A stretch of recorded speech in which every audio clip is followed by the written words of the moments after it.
Shalom Bapak Ibu Saudara yang dikasih dalam Tuhan, bagaimana kabarnya? Doa kami dimanapun kita berada, kita selalu penuh dengan ucapan syukur.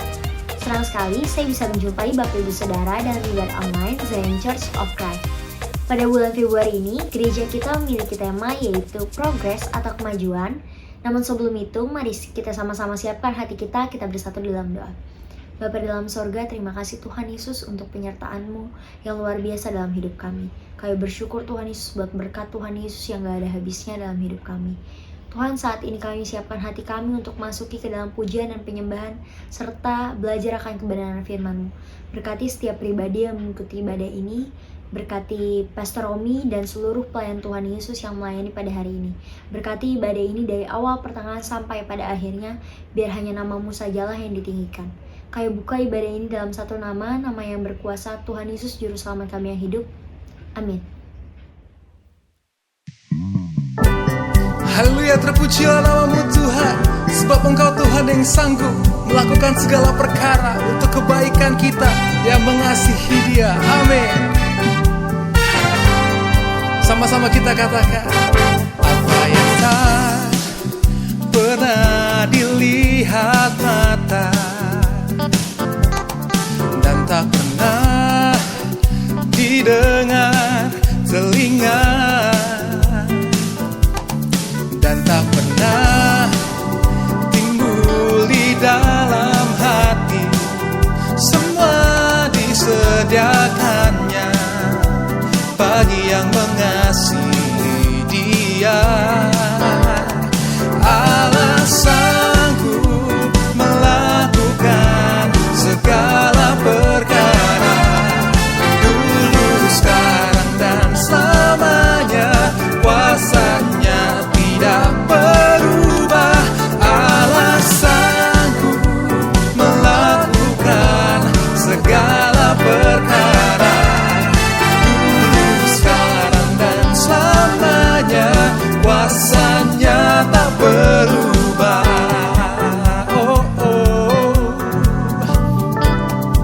Yesus Tuhan.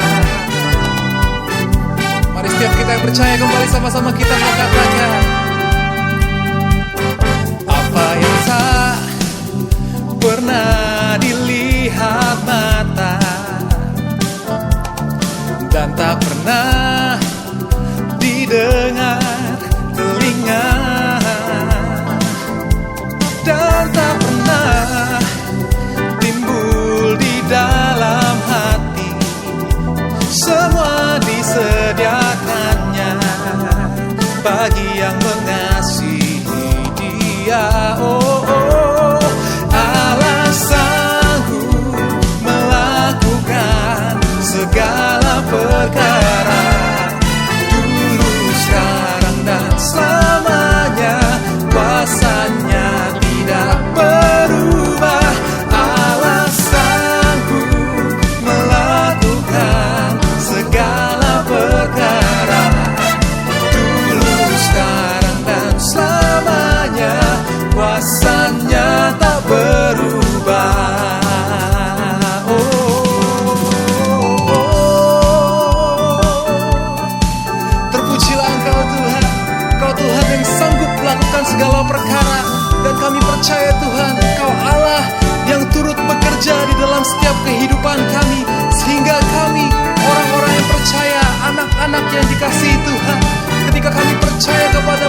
kasih Tuhan, haleluya. Allah sanggup melakukan segala perkara, dulu, sekarang, dan selamanya. Kuasanya tidak berubah. Allah sanggup melakukan segala perkara, dulu, sekarang, dan selamanya. Kuasanya tidak berubah. Allah sanggup melakukan segala perkara, dulu, sekarang, dan selamanya. Kuasanya tak berubah, dulu, sekarang, dan selamanya. Dulu, sekarang, dan selamanya. Dulu, sekarang, dan selamanya. Kuasanya tak berubah. Allah sumber kuatku, Allah sumber kuatku, Allah sumber kuatku dan bagianku selamanya. Allah sumber kuatku, Allah sumber kuatku, Allah sumber kuatku dan bagianku selamanya, selamanya. Yesus Tuhan, hanya Kau milikku di surga. Tiada yang ku ingini di bumi, hanya Kau. Tak ku andalkan kekuatanku, namun yang pasti Kau tetap selamanya. Allah sumber kuatku, Allah sumber kuatku, Allah sumber kuatku dan bagianku selamanya. Allah sumber kuatku, Allah sumber kuatku, Allah sumber kuatku dan bagianku selamanya. Allah sumber kuatku, Allah sumber kuatku, Allah sumber kuatku dan bagianku selamanya. Allah sumber kuatku, Allah sumber kuatku, Allah sumber kuatku dan bagianku selamanya, selamanya, selamanya, selamanya.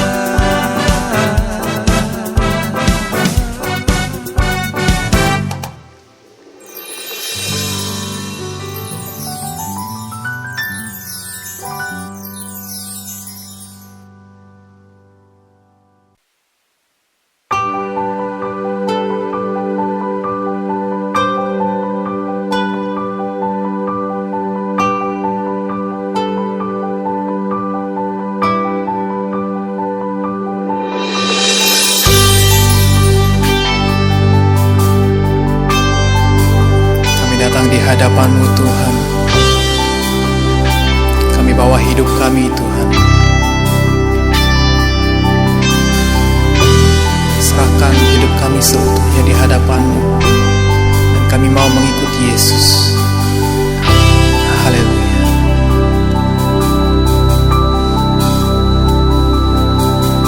Semua karena anugerah-Mu hari ini ada,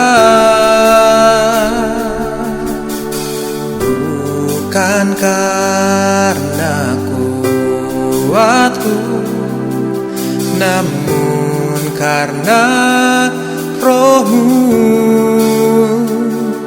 ku bawa hatiku, penyembahanku ku semakin berkurang, Yesus semakin bertambah. Mengikut Yesus, itulah kesukaan hatiku. Ku lepas semua hakku untuk mengenal kehendak-Nya di hidupku. Mengiring Yesus, itulah kekuatan hidupku. Ku yakin anugerah-Nya mampu jadikanku hamba yang berkenan selalu.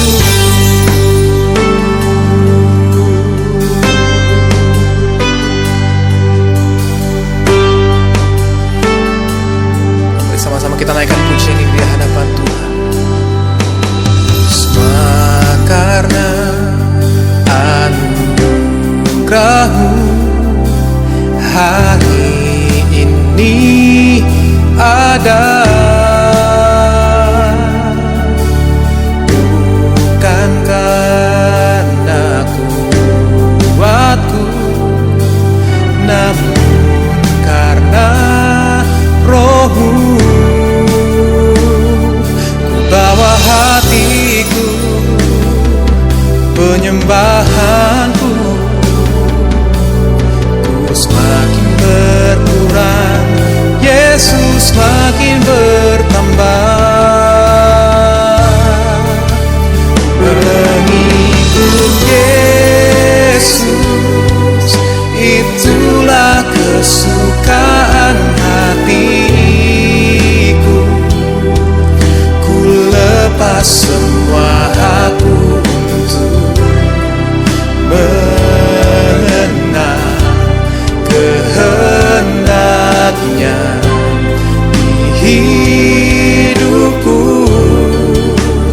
Mengiring Yesus, itulah kekuatan hidupku. Ku yakin anugerah-Nya mampu jadikanku hamba yang berkenan selalu.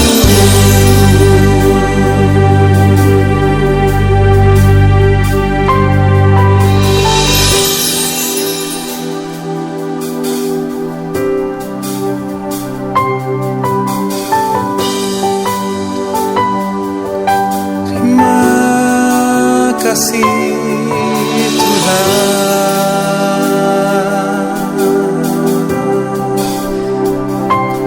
pada hari ini Tuhan, kami menyatakan dari dasar hati kami mau mengikut Yesus seumur hidup kami Tuhan. Menyembah-Mu, menyenangkan hati-Mu, itulah kerinduan kami Tuhan. Kami lepaskan setiap ego kami, hak kami, untuk kami dapat mengenal Yesus lebih lagi. Terima kasih Tuhan.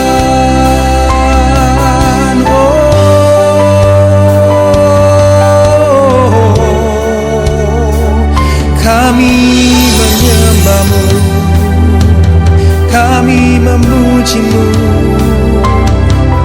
kami tinggikan Engkau, kami muliakan Engkau Yesus.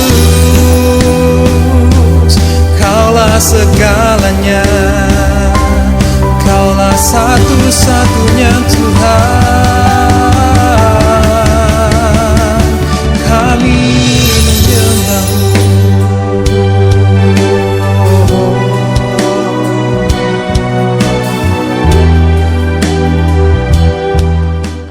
Benar Tuhan, kami mau selalu mengikuti-Mu, kami mau selalu mengiring Kau ya Tuhan. Karena kami yakin dan percaya bersama-Mu kami dapat melakukan perkara yang luar biasa. Pagi hari ini, mari saudara terkasih, kita bersatu hati, kita berdoa untuk setiap pokok doa yang sudah dikirimkan. Mari kita berdoa. Bapa yang baik, Bapa di surga, kami bersyukur untuk setiap berkat-Mu, kami bersyukur untuk setiap penyerta-Mu yang luar biasa ya Bapa. Pagi hari ini kami mau berdoa untuk setiap saudara-saudara kami. Yang pertama, kami mau berdoa bagi saudara kami yang berdoa untuk kesehatan orang tuanya. Kau pelihara selalu Tuhan, kami yakin dan percaya penyertaan-Mu selalu sempurna atas mereka ya Bapa. Terima kasih Tuhan Yesus. Kami juga mau berdoa bagi saudara kami yang sedang mencari pekerjaan. Kau berkati, Kau pimpin, sehingga dia boleh melakukan pencarian dengan baik, boleh melakukan setiap tahapan interview dengan baik, sampai dia diterima di pekerjaan yang dia inginkan ya Bapa. Terima kasih Tuhan Yesus. Kami juga mau berdoa bagi saudara kami yang sedang memproses surat tanah. Kau berkati, setiap prosesnya boleh berjalan dengan lancar, tidak ada kendala, sampai selesai proses ya Bapa. Terima kasih Tuhan Yesus. Kami juga rindu berdoa bagi bangsa Indonesia. Kami berdoa Tuhan, setiap pemerintahan yang ada boleh bekerja dengan baik, terutama di masa pandemi ini, mereka boleh bekerja dan mengambil keputusan dengan tepat. Terutama untuk masyarakatnya kami berdoa Tuhan, semuanya boleh menerapkan protokol kesehatan dengan baik, sehingga pandemi ini boleh dilalui dengan baik ya Bapa. Terima kasih Tuhan Yesus untuk setiap kebaikan-Mu, dan di saat yang bersamaan, kami juga mengucap syukur setiap doa-doa yang sedang Kau jawab ya Bapa. Kami bersyukur untuk operasi jantung yang sudah berjalan dengan lancar. Terima kasih Tuhan. Kami juga bersyukur telah terjadi pemulihan hubungan keluarga. Terima kasih Tuhan, Kau sangat baik. Kami yakin dan percaya penyertaan-Mu selalu sempurna ya Bapa. Biar setiap kesaksian ini boleh menjadi kekuatan bagi setiap kami. Terima kasih Tuhan Yesus. Hanya dalam nama-Mu kami telah berdoa dan mengucap syukur. Haleluya, amin. Mazmur 92 ayat 14 berkata, mereka yang ditanam di bait Tuhan akan bertunas di pelataran Allah kita. Oleh karena itu, bagi saudara-saudara yang rindu tertanam dan berakar di dalam Tuhan lebih lagi, kami mengundang untuk bergabung di dalam sel grup kami, iConnect, yang saat ini diadakan secara online. Di dalam iConnect, perkembangan rohani saudara akan terpantau dan kita akan bertumbuh bersama-sama, karena tidak ada pertumbuhan di dalam kesendirian. Selain itu, saudara juga akan mendapatkan informasi tentang kegiatan-kegiatan di gereja. Untuk informasi lebih lanjut, silakan hubungi nomor hotline yang tertera di bawah ini. Sekarang kita akan membaca ayat renungan untuk minggu ini, yang diambil dari Roma 12 ayat 10. Saya akan bacakan terlebih dahulu. Hendaklah kamu saling mengasihi sebagai saudara dan saling mendahului dalam memberi hormat. Kita baca bersama-sama Roma 12 ayat 10. Hendaklah kamu saling mengasihi sebagai saudara dan saling mendahului dalam memberi hormat. Saya berdoa ayat ini boleh menjadi kekuatan bagi kita semua untuk menghadapi kehidupan sehari-hari kita. Mari sekarang kita akan kembali ujian ini.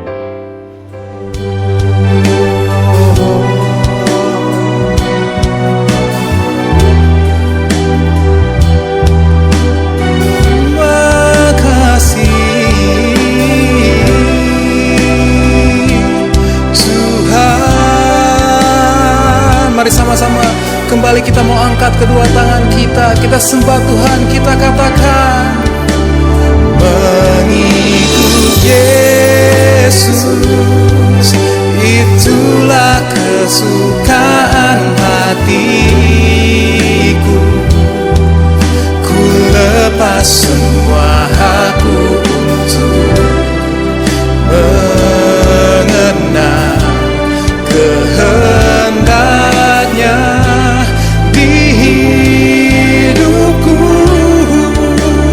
Mengiring Yesus, itulah kesukaan hidupku.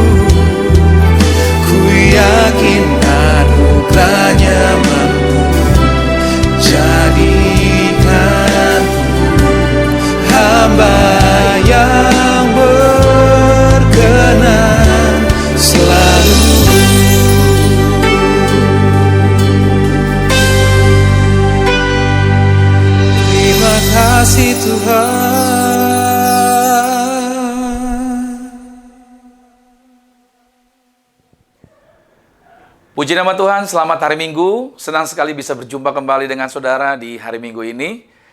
Dan apa kabarnya? Harapan saya adalah saudara selalu dalam kondisi yang terbaik dan senantiasa percaya bahwa segala jaminan berkat Tuhan senantiasa ada bersama dengan setiap kita. Dan di hari Minggu ini tentunya kita sebelum masuk di dalam kebenaran firman Tuhan, kita mau sama-sama bersatu di dalam sakramen tubuh dan darah Tuhan Yesus. Karena selalu kita mengimani bahwa dengan kita bersatu terlebih dahulu dengan sakramen tubuh dan darah Yesus, itu akan membuka mata hati kita, membuka pikiran kita, membuka segala sesuatunya untuk dapat terlihat dengan jelas di dalam apa yang Tuhan mau sampaikan kepada setiap kita. Dan saya berdoa buat saudara bahwa pada waktu kita makan tubuh dan minum darah Yesus, kita mengimani kuasa Tuhan, mujizat Tuhan dapat terjadi bagi setiap kita. Mari kita bersatu di dalam doa. Kami bersyukur Tuhan buat kesempatan di hari Minggu ini. Kami percaya bahwa ini bukan perkara kebetulan, tapi segala sesuatunya ada di dalam perencanaan dan kemurahan Tuhan. Aku berdoa dimanapun setiap anak-anak Tuhan ini berada, berkati setiap mereka, dan lawatan Tuhan menjamah setiap kami. Walaupun kami dengan teknologi, artinya kami tidak di dalam satu lokasi yang sama, tetapi kami percaya urapan ataupun hadirat Tuhan tidak pernah berubah. Tuhan tetap dahsyat, Tuhan tetap luar biasa, Tuhan tetap punya cara yang ajaib untuk melawat setiap anak-anak Tuhan. Maka kami akan bersatu dengan tubuh dan darah Tuhan Yesus, kuasa Tuhan yang bekerja atas setiap kami. Dan setelah itu Tuhan, kami juga akan masuk dalam kebenaran firman Tuhan. Maka berbicara bagi setiap kami, firman-Mu adalah kebenaran, satu-satunya kebenaran yang memerdekakan kami. Apa yang keluar dari mulut bibir lidahnya Tuhan tidak pernah kembali dengan sia-sia, tetapi mengerjakan segala perkara dan pastinya berhasil. Dan sederhanakan kata kalimat bahasa yang kupakai, agar setiap anak-anak Tuhan dapat menangkap dengan jelas, mengerti dengan benar apa yang Tuhan rencanakan, apa yang Tuhan kehendaki untuk kami kerjakan di dalam kehidupan kami. Terima kasih Tuhan, di dalam nama Tuhan Yesus kami berdoa. Haleluya. Amin. Nah, satu firman Tuhan saya bacakan buat saudara di dalam Mazmur pada pasalnya yang ke-66 pada ayatnya yang ke-19 dikatakan begini, sesungguhnya Allah telah mendengar, Ia telah memperhatikan doa yang kuucapkan. Saudara dan saya punya penjamin bahwa Allah yang kita sembah, Tuhan Yesus Kristus adalah Tuhan yang mendengar setiap seruan dan doa kita. Tentunya sepanjang hampir setahun kita ya, di online kan istilahnya ibadah kita secara online. Dan tentunya ada begitu banyak ucapan doa yang kita panjatkan. Dan percayalah bahwa setiap doa yang kita naikkan itu tidak habis begitu saja. Tapi doa yang kita ucapkan adalah doa yang didengar. Dan Alkitab menjamin bahwa setiap doa kita diperhatikan dan doa kita dijaminkan untuk Tuhan jawab tepat pada waktunya Tuhan. So, jangan pernah putus asa, jangan pernah kehilangan harapan. Tetap percaya, harapan yang kita taruh kepada Tuhan maksud saya, adalah harapan yang pasti digenapi bagi kehidupan kita. Mari kita bersatu di dalam sakramen tubuh dan darah Tuhan Yesus. Kita mau berdoa buat roti terlebih dahulu. Kalau saudara mungkin yang baru pertama kali mengikuti siaran Zion Church of Christ ini, welcome. Dan saudara, kami selalu mengadakan perjamuan kudus terlebih dahulu sebelum kami masuk di dalam sakramen, sebelum kami masuk di dalam kebenaran firman Tuhan. Mari bersama-sama dengan saya kita berdoa buat roti ini. Dalam nama Tuhan Yesus, inilah roti yang turun dari surga. Inilah tubuh Tuhan Yesus Kristus, tubuh yang tergantung di atas kayu salib, yang memberikan kami bersama dengan keluarga kehidupan yang kekal di dalam kerajaan sorga. Yang kedua, untuk menyempurnakan agar tubuhku selalu sehat sempurna, sempurna jiwa rohku, kami akan dibangkitkan pada akhir zaman.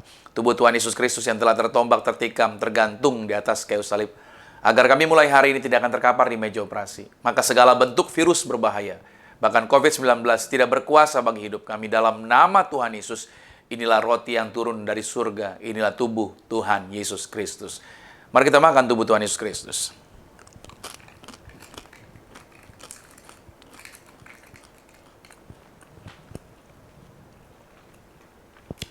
Mari kita juga mengangkat anggur ini. Bersama-sama dengan saya katakan, dalam nama Tuhan Yesus, inilah darah Yesus Kristus, darah yang tercurah di atas kayu salib, sebagai perjanjian yang baru dan yang kekal. Maka mulai hari ini kami bersama keluarga hidup saling mengasihi, saling mengampuni. Kasih mula-mula selalu ada bersama dengan keluarga kami. Oleh darah Yesus kami dijaminkan punya rumah di sorga. Kami percaya juga punya rumah di bumi, tidak mengembara. Bahkan kami juga dijagai pasukan malaikat surgawi.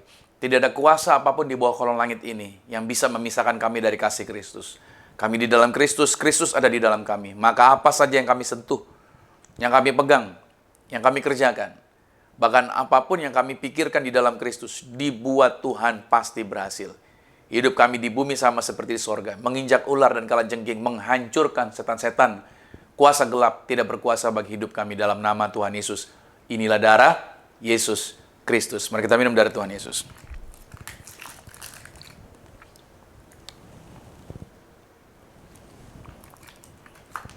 Saudara, boleh angkat minyak di tempat Anda. Saya akan bantu saudara untuk berdoa.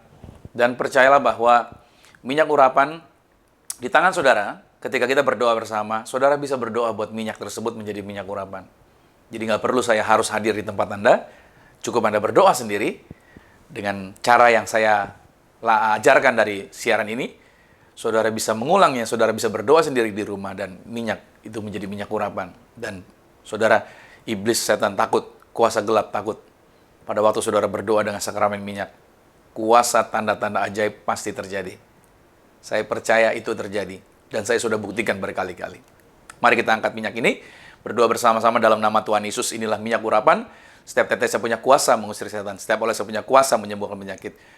Mulai hari ini silakan pasukan malaikat surgawi hadir jagai kami. Kami hancurkan setan-setan, belenggu iblis kuasa gelap, roh jahat tidak berkuasa bagi hidup kami.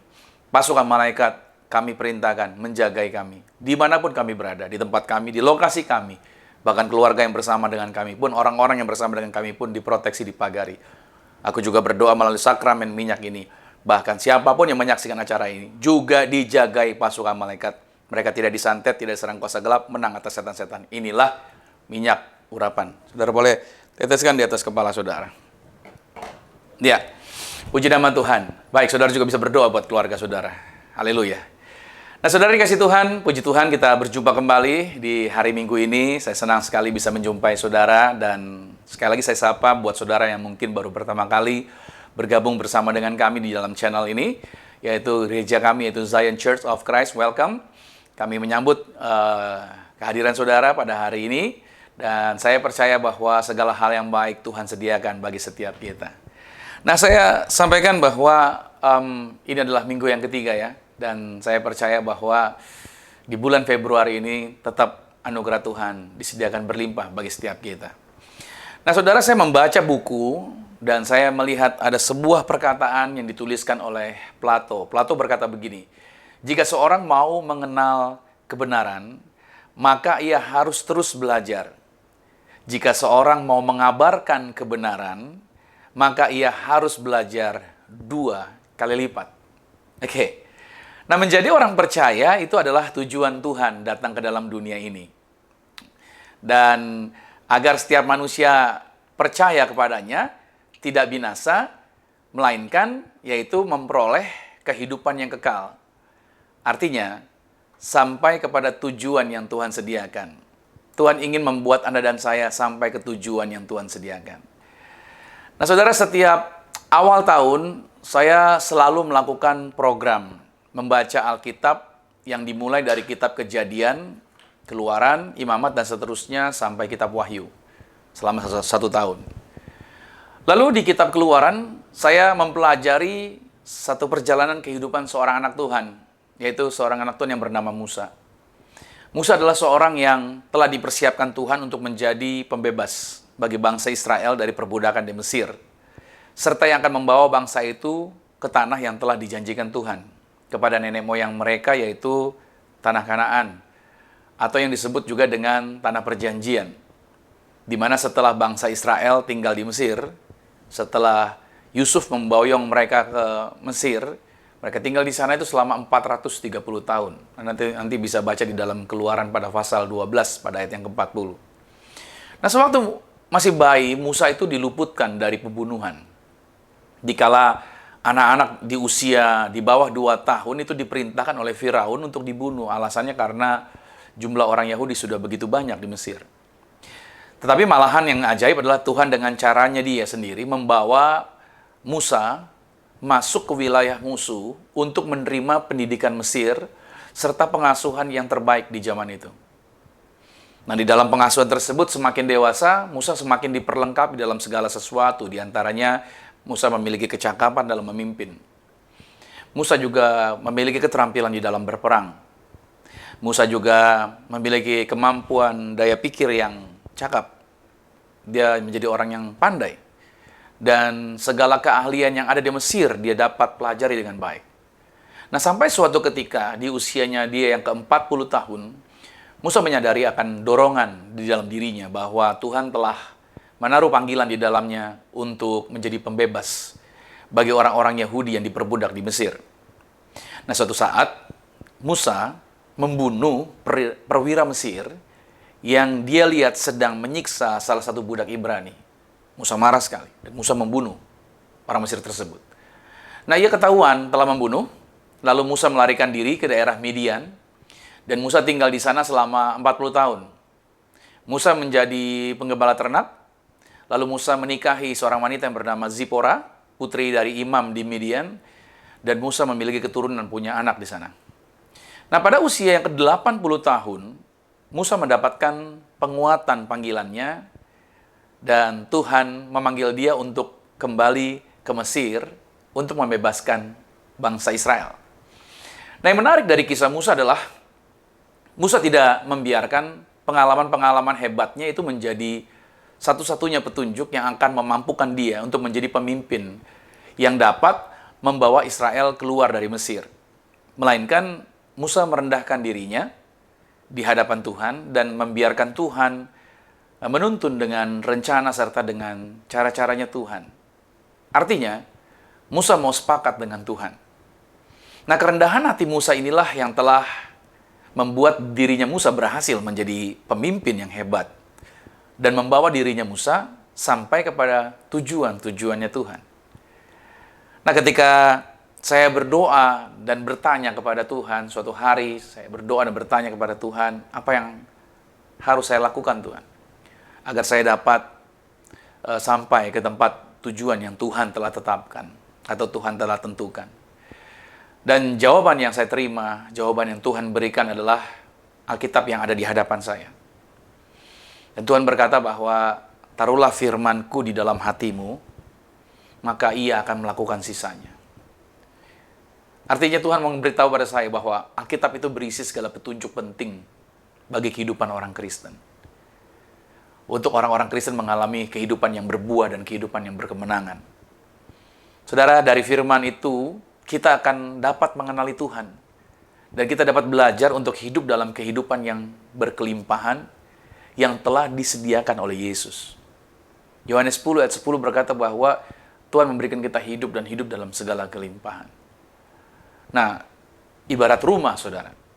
Bahwa rumah itu dapat berdiri dengan baik dan mampu bertahan dari goncangan ataupun dari terpaan angin atau gerusan air. Karena rumah itu memiliki pondasi yang kuat. Oke, nah sayangnya saudara banyak orang Kristen tidak membiarkan Alkitab mempengaruhi apa yang mereka percayai. Itu sayangnya di situ. Makanya pondasi kepercayaan mereka lebih kepada apa kata kebanyakan orang. Itu pondasi kepercayaan mereka, lebih kepada apa yang menjadi kepercayaan banyak orang. Mereka membiarkan informasi buruk dan informasi yang menakutkan dari dunia ini untuk tinggal dan memenuhi pikiran mereka. Itulah yang menjadikan langkah-langkah mereka menjadi berat. Kehidupan mereka juga tinggal dalam kecemasan. Mereka begitu cemasnya dalam hidup ini, sama seperti tetangga-tetangga mereka mungkin yang bukan orang percaya. Lalu mereka mulai mengalami yaitu menjadi sakit, mereka mulai murung, dan pada akhirnya mereka mengalami kekalahan. Nah, hidup mereka menjadi hancur ketika mereka tidak berusaha hidup di dalam pengenalan akan Tuhan. Nah, kalau orang tidak tahu firman, itu berbahaya sekali. Mereka tidak tahu firman dan itu sangat berbahaya. Karena Hosea pada pasal 4, pada ayat yang ke-6 dikatakan, umatku binasa karena tidak mengenal Allah. Oke, saya tahu hari-hari ini situasi yang ada adalah situasi yang sulit ya. Situasi yang membuat setiap orang harus mengambil suatu keputusan dalam situasi yang kita hadapi.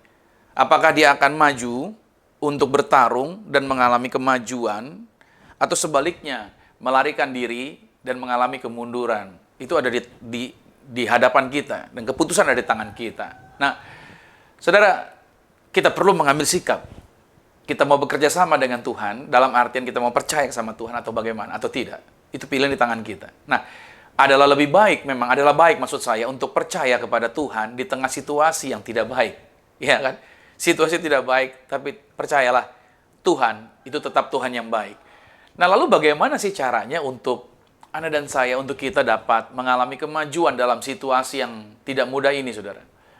Nah, langkahnya adalah kita mau bekerja sama dengan Tuhan, yaitu dengan cara hidup di dalam kerendahan hati. Tadi sudah saya beri contoh tentang Musa, bagaimana dia membiarkan penuntunan Tuhan membawa dia untuk menjadi pemimpin yang luar biasa. Dan walaupun dia memiliki pengalaman-pengalaman yang hebat, tetapi dia merendahkan hatinya untuk membiarkan Tuhan yang menuntun kehidupan dia. Nah, oleh sebab itu, saudara, ambil catatan saudara bahwa judul yang saya bawakan pada minggu ketiga di bulan Februari ini adalah memiliki kerendahan hati. Ya, ini judulnya adalah memiliki kerendahan hati. Karena berbicara memiliki kerendahan hati, tentunya saudara, itu bukanlah topik yang populer ya untuk di zaman seperti saat ini gitu ya. Berbicara tentang kerendahan hati, itu tidak terlalu populer. Tetapi mohon dicatat baik bahwa kerendahan hati itu justru dekat dengan hatinya Tuhan. Dan itu membuat perjalanan Anda pasti berhasil. Saya mau mengajak saudara untuk melihat bahwa perjalanan Anda akan berhasil di tengah situasi yang tidak baik. Anda tetap akan berhasil pada waktu Anda menerapkan ini di dalam tema bulanan kita di Februari ini tentang kemajuan atau progres yang akan kita alami. Oke? Dengan apa tadi? Dengan memiliki kerendahan hati. Mari kita buka di dalam Matius pada pasal 11, pada ayatnya yang ke-25 sampai dengan ayat yang ke-30.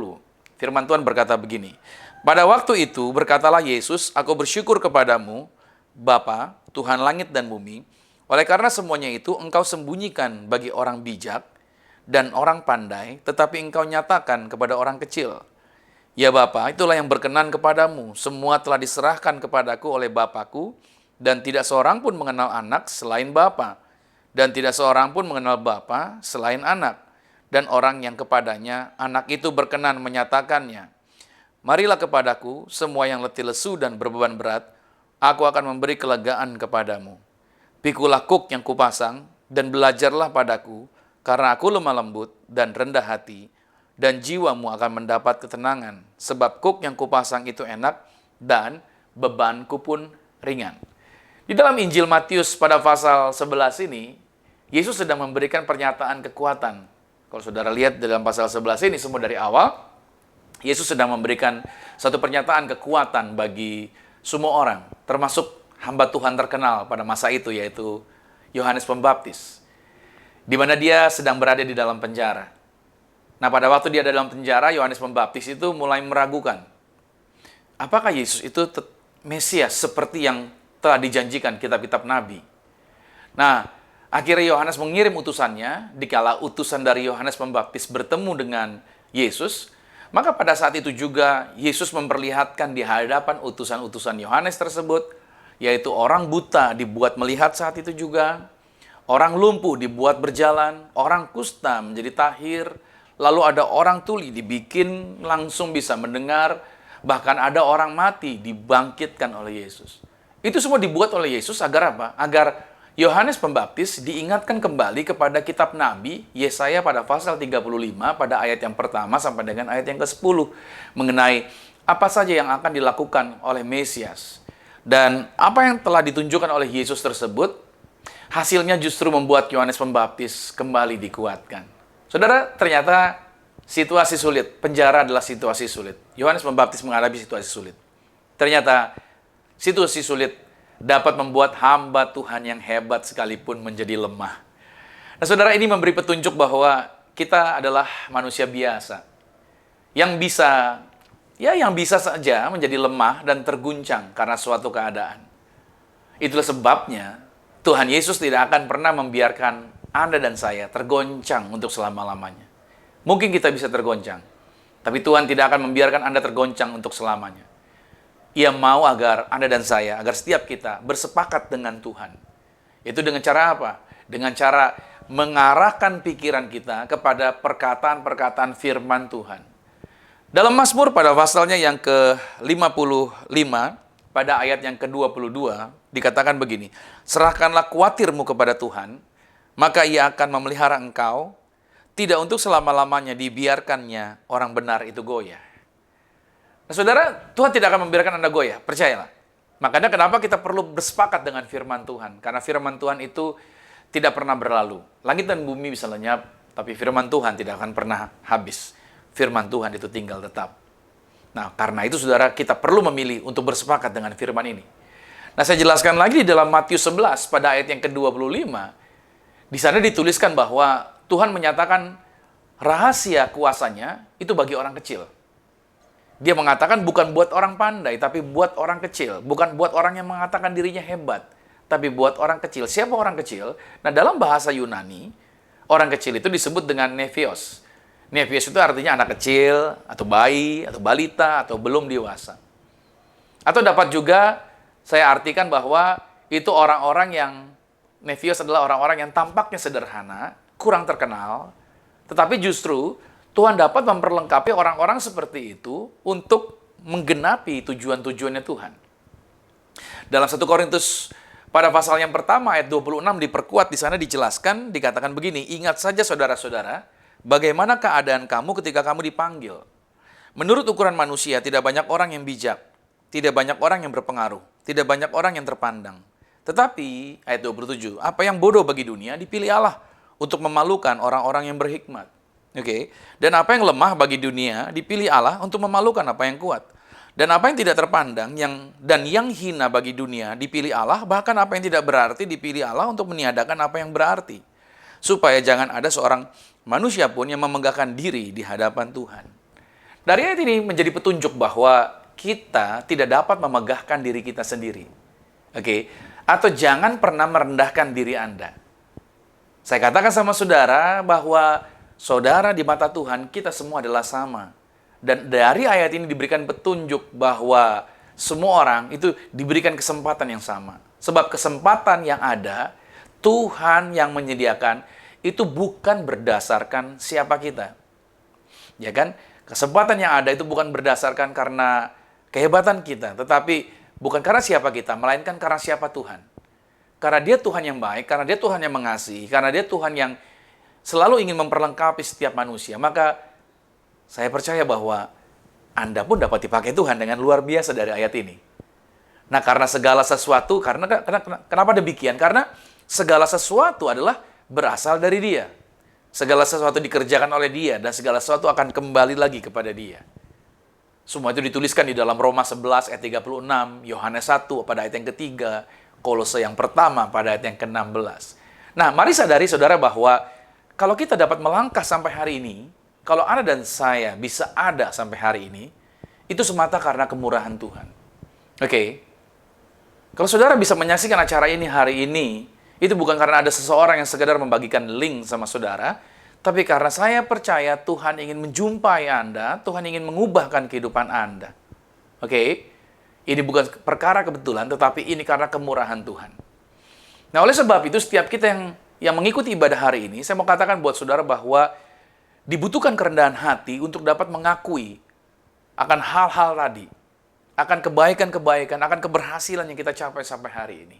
Oke? Itulah sebabnya mengapa hari ini kita berbicara mengenai memiliki kerendahan hati. Dibutuhkan kerendahan hati keputusan kita.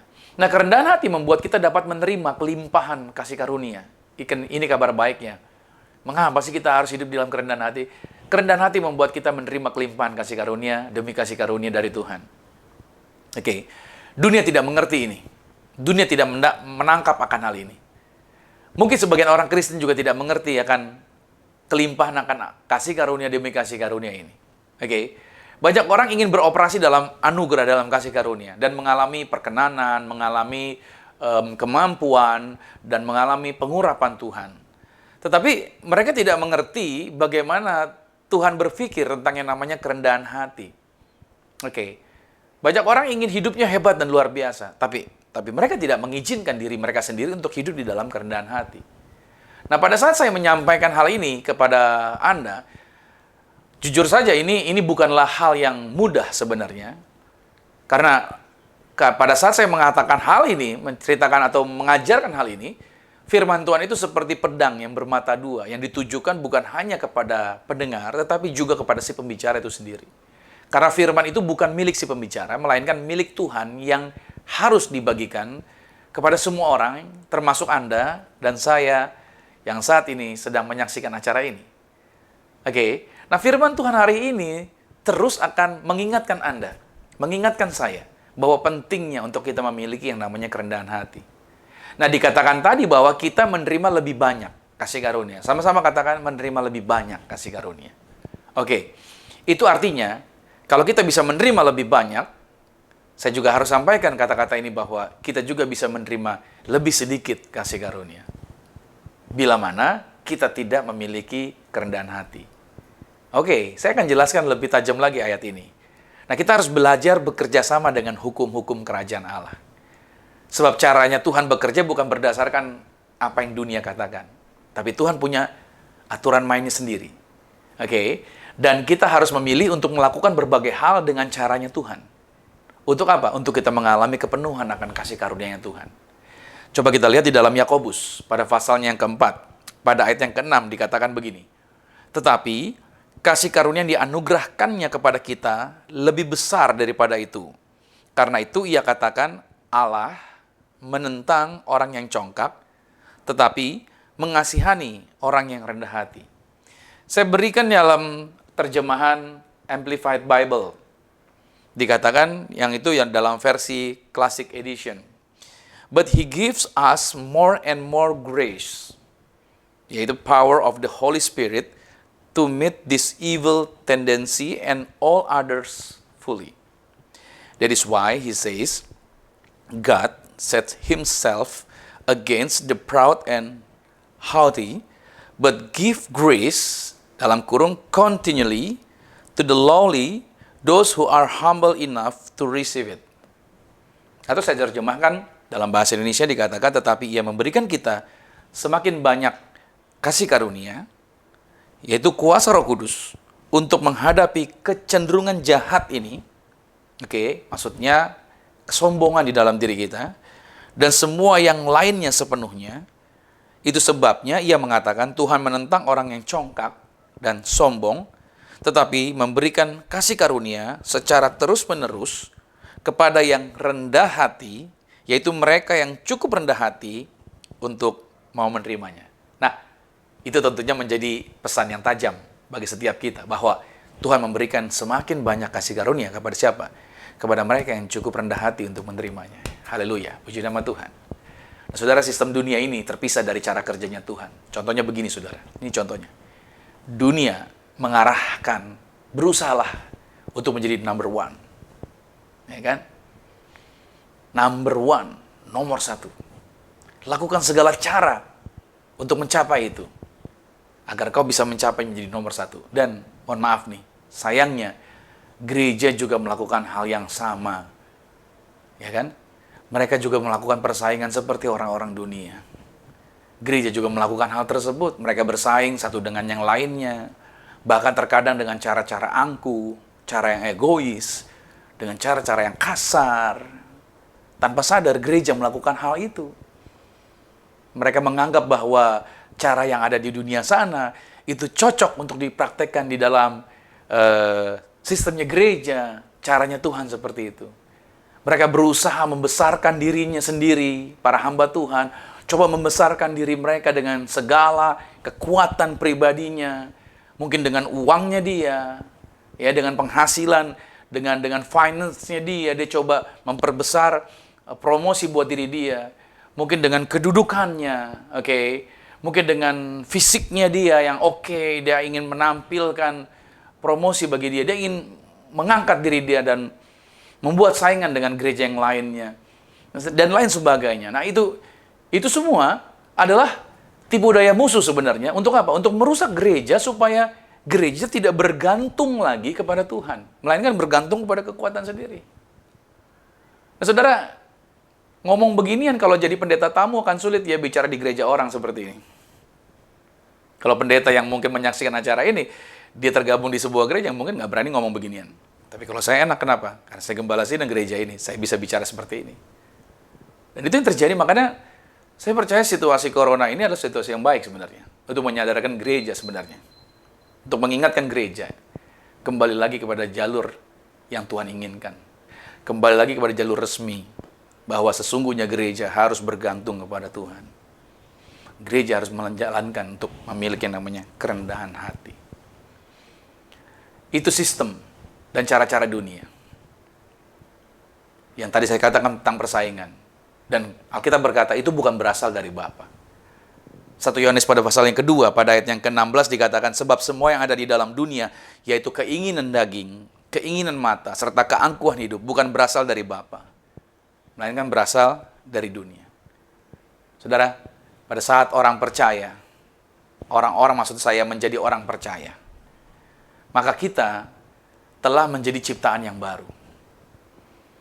Oke, pada waktu Anda menyerahkan diri Anda kepada Yesus, Anda menjadi ciptaan baru. Anda dibaptis selam, Anda menjadi ciptaan baru. Oke, mulai hari itu, Roh Tuhan berkuasa atas kehidupanmu. Maka yang terjadi adalah engkau sekarang memiliki sifat yang baru. Nah, orang yang memiliki sifat yang baru adalah itu memiliki kerendahan hati, saudara. Karena Yesus itu rendah hati. Dia lemah lembut dan rendah hati. Oke. Nah, di dalam sifat yang baru, itu tidak ada lagi yang namanya menginginkan dosa. Tetapi, hari-hari ini, mengapa kebanyakan orang yang sudah lahir baru masih bergumul dengan dosa dan keegoisan, mementingkan kepentingan diri mereka sendiri? Apakah diri kita seperti itu? Masih mementingkan kepentingan diri kita sendiri? Mengapa demikian? Padahal kita sudah lahir baru, kita punya sifat yang baru. Oke. Padahal mereka mungkin rajin baca firman, yang tadi saya katakan, begitu aktifnya ikut di dalam pelayanan. Apakah di dalam diri orang percaya ada dua sifat, yaitu satu sifat mengasihi Tuhan dan ingin melakukan yang benar, sementara satu sifat lain lagi adalah sifat yang berperang melawan keinginan-keinginan yang benar. Apakah Alkitab mengatakan demikian, bahwa di dalam diri kita ada dua sifat itu? Mari kita lihat apa kata Alkitab, karena Roma pada pasal 6, pada ayat 6 dikatakan, karena kita tahu bahwa manusia lama kita telah turut disalibkan supaya tubuh dosa kita hilang kuasanya, agar jangan kita menghambakan diri lagi kepada dosa. Sebab siapa yang telah mati, ia telah bebas dari dosa. Jadi jika kita telah mati dengan Kristus, kita percaya bahwa kita akan hidup juga dengan Dia. Karena kita tahu bahwa Kristus sesudah Ia bangkit dari antara orang mati, Dia tidak mati lagi, maut tidak berkuasa lagi atas Dia. Sebab kematiannya adalah kematian terhadap dosa satu kali, dan itu selama-lamanya. Dan kehidupannya adalah kehidupan bagi Allah. Demikianlah hendaknya kamu memandangnya, bahwa kamu telah mati bagi dosa, tetapi kamu hidup bagi Allah dalam Kristus Yesus. Dari teks ayat ini, Paulus sedang mengatakan bahwa sama seperti Yesus mati bagi dosa dan dibangkitkan untuk memuliakan Tuhan, maka Anda dan saya, kita juga mati bagi dosa, tetapi sekarang hidup bagi Allah. Nah, saat kita menjadi orang percaya, pelajari baik dan pahami ini, sifat lama atau manusia lama kita itu mati. Alkitab sudah mengatakan, pada waktu kita menjadi orang percaya, terima Yesus, maka sifat lama, kuasa manusia lama itu mati. Oke. Sekarang sifat baru, oke, ada pada kita. Sifat baru kita sekarang adalah apa? Untuk hidup kita memuliakan Tuhan. Oke. Sama seperti yang dilakukan oleh Yesus. Oke. Nah, ini bukan berarti orang Kristen tidak bisa lagi berbuat dosa. No, bukan itu poin saya. Namun, kita harusnya tidak lagi dikendalikan lagi oleh manusia lama. Karena manusia lama kita sudah mati, dosa masih bisa tampil di dalam kehidupan kita, tetapi seharusnya kita tidak dikendalikan lagi oleh dosa ini. Oke, saya beri sebuah penggambaran seperti ini, saudara. Saya menggunakan laptop dengan versi OS Windows yang terbaru, yang diperlengkapi juga dengan antivirus berbayar untuk 1 tahun pemakaian.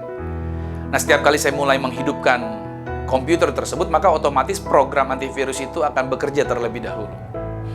Lalu ketika saya memasukkan program lainnya, maka otomatis program-program yang saya masukkan itu juga akan bekerja ketika komputer itu dihidupkan. Program tersebut juga akan bekerja running.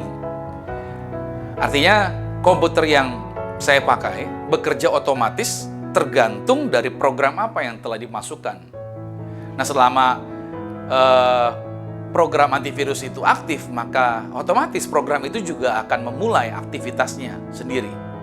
Nah, saya tidak bisa merubah aktivitasnya selama dia aktif atau selama dia sedang bekerja ada di dalam laptop tersebut. Nah, saudara bisa lihat bahwa Anda dan saya, kita lihat bagian daripada diri kita yang kita sebut dengan mental dan jiwa kita itu mirip dengan komputer tadi. Bahwa kita dapat memprogram pikiran kita supaya tindakan dan sikap tertentu menjadi otomatis.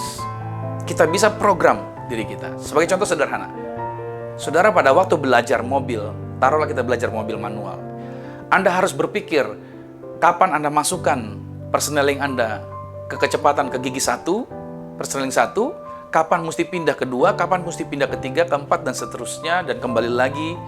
Lalu kapan Anda mesti rem, kapan Anda mesti injak kopling, gas, seimbangkan segala sesuatunya, itu dipikirin. Tapi once begitu Anda sudah bisa mengendarai kendaraan tersebut, Anda nggak perlu mikir, Anda cukup duduk di belakang setir dan semuanya berjalan dengan otomatis. Oke, Anda bisa membuat semua itu bekerja dengan otomatis di dalam kehidupan saudara.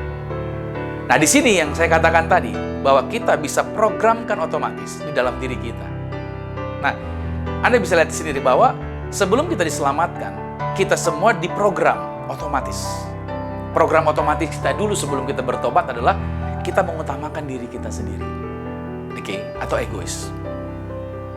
Oke. Nah, alasan mengapa kebanyakan orang Kristen sampai hari ini masih bergumul dengan dosa dan masih egois hidupnya, itu karena apa? Karena mereka belum program ulang pikirannya dan jiwa mereka dengan cara apa? Memperbaharui pikiran mereka.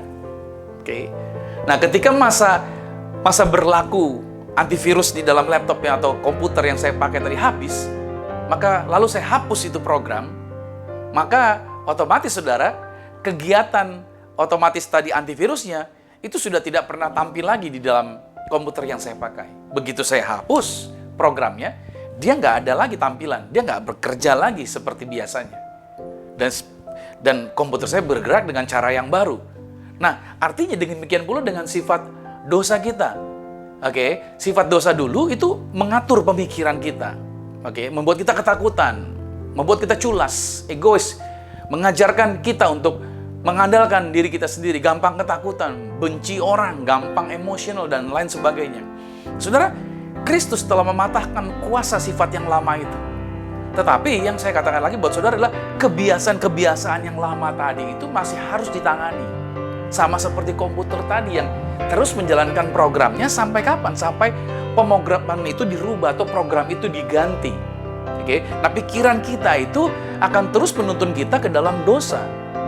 Oke, kebiasaan tadi yang ada di dalam pikiran kita itu masih akan bisa menuntun kita ke dalam dosa sampai itu diperbaharui sesuai dengan Roma 12 pada ayat yang kedua. Nah, kita perlu memasukkan program yang baru agar apa? Agar sifat atau kebiasaan tadi tidak otomatis, tidak bergerak lagi di dalam diri kita, tidak menuntun kita kepada hal-hal yang salah. Nah, kita perlu menggantinya, saudara, dengan apa? Dengan membangun kebiasaan-kebiasaan yang baru di dalam Tuhan. Nah, kita perlu melakukannya. Anda nggak bisa cuma datang sama pendeta, ditumpang tangan. Mohon maaf, sampai tumpang kaki pun tidak akan pernah berubah kalau Anda tidak memasukkan program yang baru di dalam pikiran saudara. Anda mesti memperbaharui pikiran Anda. Nah, sekarang ketika kita menjadi manusia baru, maka prinsip yang kita lakukan adalah untuk memuliakan Tuhan, bukan untuk memuliakan yang lain. Oleh sebab itu, setiap hari kita harus mau sepakat dengan arahan Tuhan, berdasarkan firman Tuhan. Itulah yang menjadikan kita menjadi rendah hati.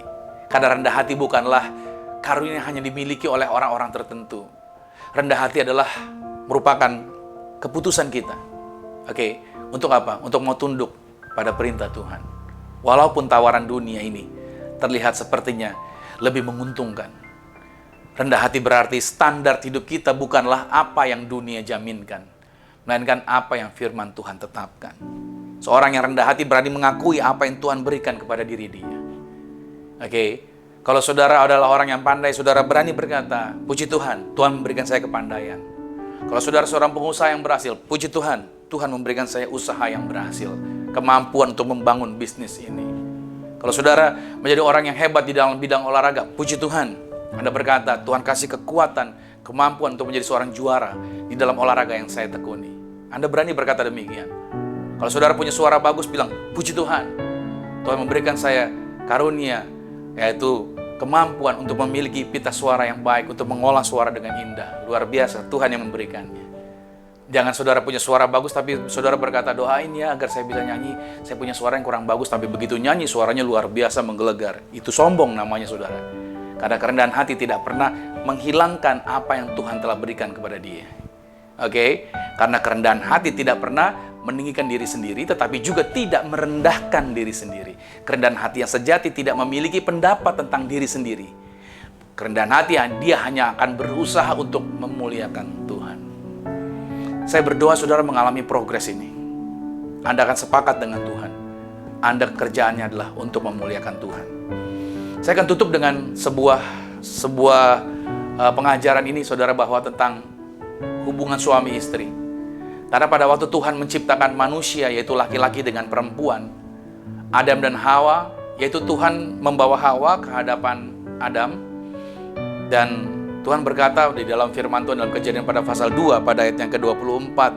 Di situ dikatakan, sebab itu seorang laki-laki akan meninggalkan ayahnya dan ibunya dan bersatu dengan istrinya, sehingga keduanya menjadi satu daging. Nah, saya percaya bahwa definisi Tuhan tentang pernikahan adalah laki-laki akan meninggalkan rumah orang tuanya untuk bersatu dengan istrinya. Pada waktu ayat ini mungkin disebutkan Adam dan Hawa tidak punya orang tua, yang mana Adam harus meninggalkan orang tuanya untuk bersatu dengan Hawa ya. Bukan untuk keuntungan mereka secara pribadi, tetapi saya percaya ayat ini buat setiap kita dikatakan bahwa definisi Tuhan tentang pernikahan itu laki-laki akan meninggalkan rumah orang tuanya untuk bersatu dengan istrinya. Catat garis bawahi ya, laki-laki akan keluar dari rumah orang tuanya untuk apa? Bersatu dengan istrinya. Catat garis bawahi, bersatu dengan istrinya. Seorang perempuan. Laki-laki kan bersatu dengan istrinya. Istrinya siapa? Perempuan. Oke? Dan menciptakan keluarganya sendiri. Dalam Malayaki 2 pada ayat yang ke-15 dikatakan demikian. Artinya, seorang laki-laki dalam pernikahan yang benar, dia tidak akan bersatu atau keluar dari rumah orang tuanya. Laki-laki tidak akan pernah bersatu dengan seorang teman laki-laki lain. Jadi laki-laki tidak akan bersatu dengan laki-laki lain. Itu tidak alkitabiah. Karena Roma pada pasal 1 ayat 27 mengatakan demikian. Itu hal yang salah. Saya harus tegaskan buat saudara. Tidak pernah Tuhan ciptakan laki-laki tinggal bersama dengan laki-laki. Oke, itu bukan pernikahan. Dan juga dikatakan bahwa laki-laki ia juga tidak bersatu dengan seorang teman perempuan. Laki-laki tidak akan bersatu dengan perempuan, bersatu dengan teman perempuan. Dia hanya bersatu dengan istri yang perempuan. Paham ya? Jadi laki-laki tidak bisa tinggal bareng dengan perempuan yang belum jadi istrinya. 1 Korintus 6 ayat 9-10, karena itu dikatakan percabulan, itu dikatakan perzinahan. Oke? Juga laki-laki dia tidak akan bersatu dengan seekor binatang peliharaan. Oke? Atau dengan pasangan tetangganya. Oke, pasangan orang lain. Dia tidak akan bersatu dengan orang yang bukan istrinya. Sebaliknya wanita juga demikian. Tidak bersatu dengan pria yang bukan suaminya, atau bersatu dengan binatang peliharaannya. Imamat pada pasal 20 ayat 15-16, catat saja, dan Keluaran pasal 20 ayat yang ke-14. Seorang pria hanya bersatu dengan istrinya. Oke, garis bawahi lagi. Pria bersatu dengan siapa? Istrinya. Dia tidak bersatu dengan siapapun yang lain. Istrinya yang sah di hadapan Tuhan. Saya nggak peduli apa yang budaya dunia katakan. Saya nggak peduli apa tren yang sedang dipercaya banyak orang hari-hari ini. Tapi pendapat apapun yang coba melebihi pendapat Tuhan, itu disebut dengan kesombongan. Itu tidak kerendahan hati. Dan kesombongan pada akhirnya akan menyebabkan dosa. Saudara yang kasih Tuhan, kalau ada orang yang hari ini berkata, saya mau mabok-mabokan, saya mau kacau hidup saya sendirian, toh yang saya rusak diri saya sendiri. Kalau engkau berusaha merusak dirimu, dan kau berkata bahwa engkau ingin mabok-mabokan, engkau ingin rusak dengan narkotika kah? Saya cuma mau katakan bahwa saudara, engkau bukan cuma merusak dirimu, tapi engkau akan merembet merusak kepada orang-orang sekitarmu. Kalau saudara lempar batu ke sebuah kolam, maka batu itu kan tenggelam di tempat dia jatuh. Tapi lihat efeknya, riakannya akan melebar sampai sejauh, bahkan sampai semua kolam itu bisa merasakan goyangan air itu. Sama, kalau di dalam keluarga Anda, Anda coba hidup sebagai anak misalkan, Anda coba hidup mabuk-mabukan, asal-asalan hidup Anda, saudara. Anda jangan berpikir bahwa Anda yang terluka. Anda membuat malu keluarga Anda, orang tua Anda, sahabat-sahabat, bahkan juga kerabat keluarga yang lain pun, itu akan mengalami hal yang sama. Efeknya akan terasa. Jadi jangan pernah berpikir bahwa itu hanya akan merugikan diri Anda sendiri. Itu akan merembet ke semua orang. Oleh sebab itu yang saya mau katakan buat saudara, kita perlu belajar untuk menjadi orang yang rendah hati. Itu kesombongan. Orang yang mengatakan bahwa saya hanya melukai diri saya sendiri, itu kesombongan. Dan itu bodoh sekali. Hari ini kita belajar untuk menjadi orang yang memiliki kerendahan hati. Ingat baik, orang yang memiliki kerendahan hati adalah orang yang dekat dengan hatinya Tuhan. Dan dia menerima kelimpahan kasih karunia demi kasih karunia daripada Tuhan. Karena Tuhan senang memberikannya kepada orang yang rendah hati. Saya percaya situasi ini tidak mudah hari-hari ini atau di tahun ini. Tapi saya katakan buat saudara, belajar untuk menjadi orang yang rendah hati. Karena orang yang rendah hati adalah dia menundukkan dirinya. Dia mau sepakat dengan Tuhan. Dia ingin memiliki pendapat tentang Tuhan dalam artian bukan memegahkan diri dia, tapi dia ingin mengutamakan Tuhan di atas segalanya. Saya berdoa minggu ini, minggu yang diberkati buat saudara. Hidup saudara mengalami kemajuan. Hidup saudara mengalami satu terobosan yang luar biasa. Saya berdoa bahwa tidak pernah sia-sia orang-orang yang mau bersepakat dengan Tuhan, yang mengizinkan rencana Tuhan untuk digenapi bagi kehidupan dia. Tuhan akan bawa Anda kepada tujuan-tujuan Tuhan. Selamat hari Minggu, saudara. Dan Tuhan Yesus Kristus memberkati kita semua. Amin. Mari kita berdoa. Terima kasih Tuhan, kami percaya di hari Minggu ini suatu hal yang luar biasa Tuhan sediakan. Kasih karunia Tuhan ada bersama dengan kami. Kami belajar tentang menjadi rendah hati. Karena memang Tuhan justru memberkati, Tuhan justru melimpahkan anugerahnya kepada orang-orang yang hidupnya di dalam kerendahan hati. Kami mau sepakat dengan firman Tuhan. Standar kami bukanlah apa yang kebanyakan orang katakan. Standar kami adalah apa yang firman Tuhan jaminkan. Ketika kami bersepakat dengan itu, hidup kami tenang, damai, sukacita, sejahtera. Dan kami mengimani segala hal yang baik Tuhan jaminkan bagi hidup kami. Aku melepaskan berkat ini bagi setiap anak-anak Tuhan. Bila mana mereka mungkin baru pertama kali hadir atau baru pertama kali mengikuti acara ini. Mereka mungkin juga baru hari ini juga menerima Tuhan Yesus. Percaya dan melihat bagaimana kuasa Tuhan dinyatakan. Maka aku berdoa dalam nama Tuhan Yesus dari mimbar ini. Dimanapun kau berada, aku melepaskan berkat bagimu dalam nama Tuhan Yesus. Roh Tuhan hadir dalam hidupmu. Kuasa Tuhan turun atasmu. Engkau dipulihkan dan kau mengalami kelimpahan di dalam Tuhan. Anugerah Tuhan menjangkau dan menjamah kehidupanmu. Aku berdoa melepaskan kuasa Tuhan jamah dalam nama Tuhan Yesus. Terima kasih Tuhan buat kasih-Mu. Terima kasih Tuhan buat anugerah-Mu. Terima kasih Tuhan buat kuasa-Mu yang besar. Maka karena itu Tuhan Yesus Kristus, juga aku berdoa buat setiap teman-teman yang sudah terlibat di dalam pelayanan. Berkati mereka. Apa yang mereka korbankan digantikan yang luar biasa. Berkati juga teman-teman yang mereka juga yang baru menerima Yesus, yang baru menyerahkan dirinya di dalam baptisan selam. Berkati mereka dalam nama Tuhan Yesus. Yaitu nama mereka tercatat sebagai warga kerajaan sorga. Kasih karunia Tuhan ada bersama dengan mereka. Terima kasih Tuhan, dan kami serahkan yaitu sepanjang bulan Februari ini tetap dalam anugerah Tuhan. Sepanjang seminggu ini apa yang kami kerjakan juga diberkati berhasil. Dan hikmat Tuhan senantiasa menuntun kami. Bangsa kami diberkati, Indonesia diberkati dari Papua sampai dengan Aceh dalam kemuliaan, dalam kuasa Tuhan yang luar biasa. Dan saatnya kami akan mengakhiri ibadah ini Tuhan, dan kami akan menerima berkat-berkat Tuhan. Kekasih Kristus, arahkan hati dan aminkan setiap berkat ini. Diberkatilah engkau di dalam usahamu, diberkatilah engkau di dalam pekerjaanmu, diberkatilah engkau di dalam studi sekolah kuliahmu. Apa saja yang kau pegang kerjakan di dalam kekudusan, ingatlah perkara ini. Tuhan Yesus Kristus pasti buat kau berhasil. Diangkat Tuhan, kau naik ke atas, bukan turun, jadi kepala bukan ekor. Aku berdoa sepanjang minggu bulan bahkan tahun ini merupakan minggu bulan tahun yang penuh berkat. Siapapun tinggal dengan engkau pasti diberkati. Keluargamu diberkati, orang tuamu diberkati, saudara-saudarimu diberkati, rumah tanggamu berbahagia. Sekarang terimalah berkat anugerah dari Bapa di surga. Cita kasih di dalam Yesus Kristus, kekuatan penghiburan di dalam kuasa Roh Kudus menyertai, mengurapi setiap kita mulai saat ini sampai Tuhan datang menjemput Anda dan saya, keluargamu dan keluargaku. Kita semua sama-sama menjadi warga kerajaan sorga. Yang percaya sama-sama kita katakan, amin. Selamat hari Minggu saudara, senang bisa menjumpai saudara kembali, dan sampai jumpa minggu depan, dan selamat menikmati hari Minggu yang diberkati bersama dengan keluarga. Shalom.